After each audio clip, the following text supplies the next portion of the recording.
The NFL is spiraling. Analysts are whispering, fans are fuming, and the Cleveland Browns? They're playing a dangerous game of smoke and mirrors. Because the latest headline isn't about who's making the team. It's about who's being erased from it. Shedeur Sanders, once the preseason darling, the calm under pressure, the poised prodigy with ice in his veins, is suddenly invisible. The same guy who turned heads with his leadership and control is now buried on the depth chart, supposedly nursing an oblique injury. If you're into the real story and all the messy twists they don't show on highlight reels, go ahead and subscribe. And if you're sticking around to see how this Browns QB chaos plays out, you should definitely be subscribed. But here's the kicker. Nobody's buying it. Because this injury? It came out of nowhere. No hit, no awkward twist, no sideline report, nothing. Just one day, boom, he's off the reps list, and Kevin Stefanski has his excuse. Just vague enough to not raise alarms. Just serious sounding enough to keep Shedeur out of the spotlight. It's the NFL equivalent of he's taking a personal day, and fans are not having it. Let's break it down. Shedeur has been the only quarterback on the Browns roster this preseason who played like he knew what the job actually entailed. He executed. He moved the chains. He brought balance to a team that's been lurching from controversy to controversy since before Myles Garrett swung a helmet. And now, after all that poise, after making his case on the field, he's fourth on the depth chart and allegedly injured. Oh, please. Even Dan Orlovsky, who usually tries to keep things diplomatic, went full scorched earth on air, calling Stefanski's decision a total failure of leadership. He literally said Shedeur had already proven he was ready for first-team reps and accused the Browns of mismanaging a quarterback room that actually had momentum. That's not subtle. That's a former QB calling you out on national TV for fumbling a gift. And the Browns' response? Crickets. Stefanski gave his usual bland post-practice quotes, talking about evaluations and timelines like he was managing a grocery store inventory, not someone's career. He wouldn't even acknowledge the possibility of giving Shedeur a shot with the first team, even as his so-called starters kept throwing ducks in practice. It's not just a misstep. It's starting to look like a cover-up. The injury excuse is convenient, sure, but the timeline? Suspicious. Because this oblique issue only surfaced after pressure started mounting to promote Shedeur, after the fan base started chanting for him during open practice, after media voices like Orlovsky, Minakhimes, and local Cleveland beat writers started wondering why the kid wasn't being given a fair shot. Suddenly, he's not available. Suspicious, no? And then came the whispers. Front office murmurs. NFL insiders hinting that the Browns were trying to slow down the narrative around Shedeur, that they wanted to develop him out of the spotlight. Translation, they didn't expect him to be this good, this fast, and now they're trying to hit the brakes before things get too messy in the media. But it's already too late for that. The fans see what's happening. Let's not forget, this is Cleveland, a city that has sat through quarterback experiments, quarterback implosions, quarterback injuries, and quarterback ghosts. These fans know when they're being gaslit. And right now, they're watching a coach invent a soft tissue injury to explain away a hard truth reality. Shedeur Sanders is better than the guys ahead of him. And the organization doesn't know how to handle that. Why? Because they didn't plan for it. They didn't expect the rookie with the famous dad to walk in and outclass their hand-picked prospects. They thought Shedeur would take time, sit quietly, learn from the sideline. But he flipped the script. He made the system look outdated. He made conservative play calls look cowardly. And he did it with the kind of calm you just can't fake. So now what? You can't bench the starters without a reason. But you can claim injury. And if the fans push back too hard, well, now you've got trade rumors. Yeah, that's the next chapter in this saga. Because just as quickly as the injury report surfaced, so did whispers of a possible move. To the Rams. To Sean McVay. To a team that knows how to develop talent, that isn't afraid to throw young players into the fire and trust them to rise. A team that doesn't need to control the narrative with press conference tap dancing. And here's the kicker. Apparently, the Rams want him. Badly. They've been quietly monitoring the situation. Watching the tape. reading the tea leaves. And if Shedeur's really available, if the Browns are really this short-sighted, you'd better believe McVay will make the call. Because a quarterback like Shedeur doesn't stay fourth-string for long. Not unless someone wants him there. The trade wouldn't just be about fit. It'd be about freedom. The chance for Shedeur to grow without the political nonsense. Without the passive-aggressive post-game quotes. Without having to wait his turn behind quarterbacks who can't string together 2 clean drives. And honestly, it would be a win for both sides. Shedeur gets to breathe. The Browns get to save face. But not everyone in the building agrees. Enter Jimmy Haslam, the owner, reportedly a big Shedeur fan. Word is, he's not thrilled about the coaching staff's handling of the situation. He's not happy about the fake injury chatter. And he's definitely not on board with the trade, at least not yet. Because if Shedeur becomes a star elsewhere, that's not just a bad look for the coaches. That's an indictment on the whole franchise. And Haslam's seen that movie before. So now Stefanski's on an island. He's got media breathing down his neck. Fans calling for his job. Analysts questioning his judgment. A young quarterback whose stock is rising by the day. And ownership looming behind him, watching to see how he handles the heat. It's a no-win situation, unless he swallows his pride and does the right thing. Because let's be real, it's not about one preseason game anymore. This is about trust, about perception, about whether or not the Browns can actually develop young talent without sabotaging it in the process. Every day Shedeur stays sidelined, the questions get louder. Every injury update feels faker. Every depth chart drop is another slap in the face. And the Browns? They're running out of excuses. So what's it going to be? Do you give the kid a real shot? Do you admit he earned it? Or do you keep hiding behind press release buzzwords and hope the fire dies down? Because here's the truth. Shedeur Sanders doesn't need the Browns. But the Browns might just need him more than they know. And now we're entering the most chaotic chapter yet. Because this Shedeur Sanders saga isn't just a preseason controversy anymore. It's turning into a full-blown organizational identity crisis. What started as quiet frustration is now a tidal wave of questions the Browns cannot dodge any longer. This isn't about game film or scouting reports. It's about trust. And right now, Kevin Stefanski is running out of it. Let's be clear.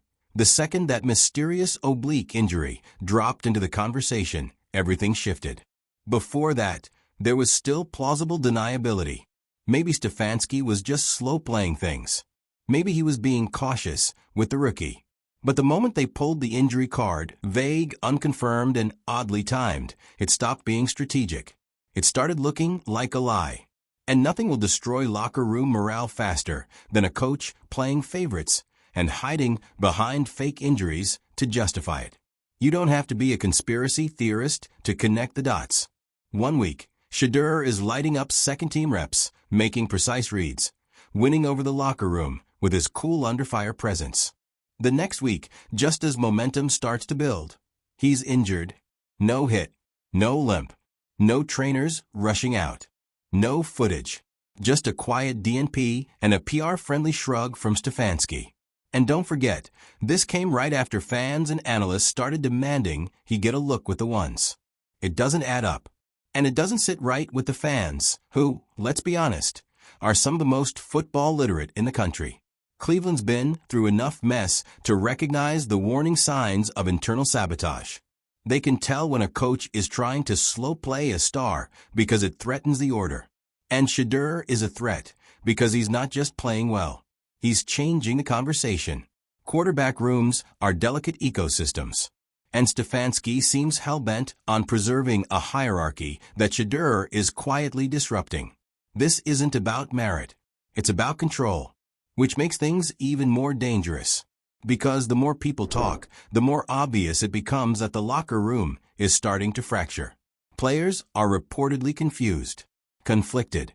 There's quiet buzz that even some vets are raising eyebrows, asking why the guy who's running the cleanest offense is the same guy who can't even get dressed for practice. It's not just weird, it's disruptive. And it's the kind of subtle divide that spirals quickly if leadership doesn't course correct. But Stefanski? He's doubling down. Instead of coming clean or adjusting the plan, he's clinging to this injury narrative like it's a security blanket. We're monitoring his recovery. It's precautionary. He'll be back when he's ready. You know what that sounds like? Deflection. Not once has he clarified what the injury is, when it happened, or why it just so happened to show up when the calls for Shedeur's promotion hit fever pitch. This whole thing reeks of image management. And that's not just disrespectful to Shedeur, it's insulting to the fanbase. Because you can't sell culture and accountability while hiding your best performing rookie behind a phony ailment. You can't call yourself a meritocracy and then sideline the guy who earned the moment because his presence makes the depth chart politically inconvenient. You can't ask for trust if you won't give honesty. Let's switch gears for a second and talk about what Shedeur's absence is costing this team. Because this isn't just about lost reps, it's about lost momentum. The Browns have been chasing offensive stability for years. They've had the pieces: Nick Chubb, Amari Cooper, a top 5 offensive line when healthy. But they've never had the quarterback that brought it all together. Shedeur could have been that guy. Maybe not as a day one starter. Maybe not even this season. But the energy was there. The growth was there. The teammates were starting to respond to him in a way that matters. That's not something you bench away. That's something you build around. Instead, they're building around silence. And into that silence, a trade rumor drops. Because of course it does. When you have a rookie QB with a name, a ceiling, and a fan following being kept off the field for reasons, the league takes notice. And the Rams? They see the opportunity. McVay isn't just a play caller. He's a quarterback whisperer. He revived Jared Goff's career. He resurrected Baker Mayfield on 48 hours' notice. And now he's got a franchise in flux, a roster in transition, and a clear need for a young arm to groom. So yeah, if Shedeur becomes available, LA's making the call. And for Shedeur, that's not just a lifeline, it's a runway. A chance to get out from under the passive-aggressive fog of Cleveland politics and walk into a system built on innovation and actual trust. In LA, he wouldn't have to fake injuries just to justify sitting. He'd get honest reps, real feedback, and a coaching staff that knows how to mold potential without fear. But the Browns? They're playing a game of chicken with their future. And it's not just about losing a promising quarterback. It's about sending a message to the rest of the league that this is how they handle internal talent. That if you overperform, you'll be hidden. That if you're too good, too soon, you'll be silenced. It's development by suppression. And it never ends well. Even worse, this whole thing is happening under the watchful eye of Jimmy Haslam. And if you think owners don't notice this stuff, think again. Haslam has backed high-profile moves before, some smart, some disastrous. But this one? This feels personal. Because according to reports, Haslam is high on Shedeur. And he's not happy that his coaching staff is fumbling the narrative. The second this turns into an ownership versus coach dynamic, it's over. The locker room feels it. The media runs with it. The team fractures under it. And once again, the Browns become a punchline instead of a powerhouse. All because Kevin Stefanski couldn't admit that a rookie was ready sooner than expected. So where does this go next? It depends on how much longer they think they can keep up the act. Because every time another quarterback gets injured in the preseason, every time another team starts panicking about depth, Shedeur's name gets louder. He's not going to fade. He's not going to vanish quietly into fourth-string purgatory. He will get his shot. The only question is, will it be in Cleveland, or will the Browns let another star slip through their fingers? Because at this point, that's the real injury. Not the oblique, not the muscle strain, but the fracture in trust. Between the coaching staff and the fans. Between management and their locker room. And maybe even between Shedeur and the franchise he was supposed to grow with. Whatever the Browns think they're preserving here, it's not worth what they're losing. And if they can't figure that out soon, they might not just lose Shedeur Sanders. They might lose everything he represented. And now here we are, days away from the next preseason game, and the Shedeur Sanders mystery has officially taken over the Browns' entire storyline. Not the final roster. Not the starting QB.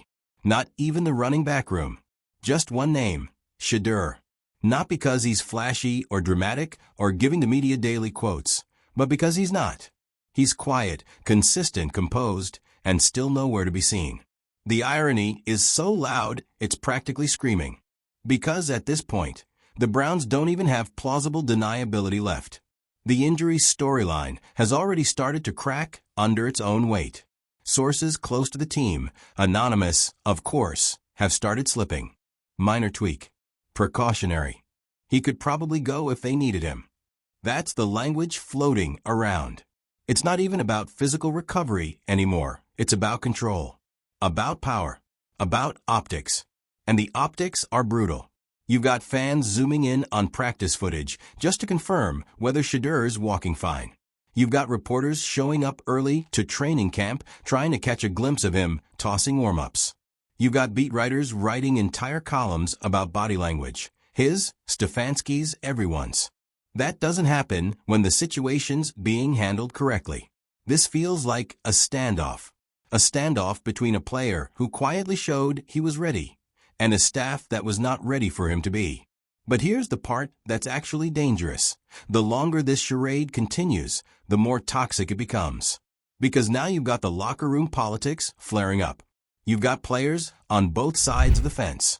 Some, usually the veterans who've seen this before, are keeping their heads down, riding the company line, hoping it all shakes out. But the younger guys? The rookies and second years who came up with Shedeur or watched him dominate college ball. They're talking. Not loudly, but enough. You can feel it on the field. Who's getting dap after drills? Who's sitting alone during lunch? Who's subtly checking over their shoulder when Stefanski walks by? That undercurrent of "this is wrong" is starting to turn into resentment. Because football players know when one of their own is being played. They know when a guy's being iced for reasons that have nothing to do with performance. And in a locker room built on the idea of earning your shot, watching Shedeur not get his is creating a ripple effect that no coach wants. If he can get benched after doing everything right, what does that mean for everyone else? That's where culture starts to crack. And once it does, it's hard to get back. Meanwhile, Shedeur, he stayed silent. Not a tweet. Not an interview slip-up. Not a single vague caption that could be interpreted as a shot at the staff. That alone is impressive. He's watching his reps disappear, watching rumors swirl, watching his own name trend, without even touching the field. And still, he's keeping it professional. That's terrifying if you're the Browns.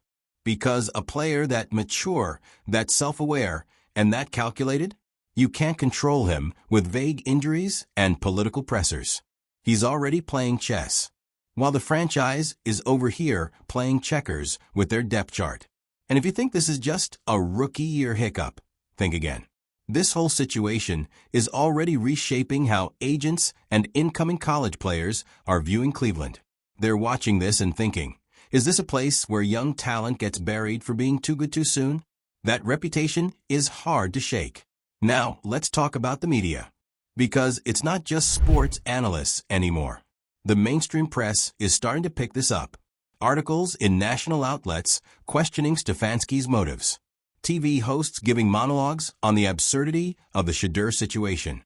Even non-sports podcasts are name-dropping him, using phrases like fake injury and QB sabotage. That's how you know it's gone viral.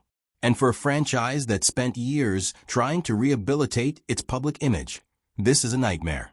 They've finally built a semi-functional structure. They've got a respected front office, a solid defense, a fan base still sticking around even after years of broken promises. And now they're going to light that all on fire because they're afraid of quarterback competition? Let's not forget, Shedeur wasn't even angling to be the starter.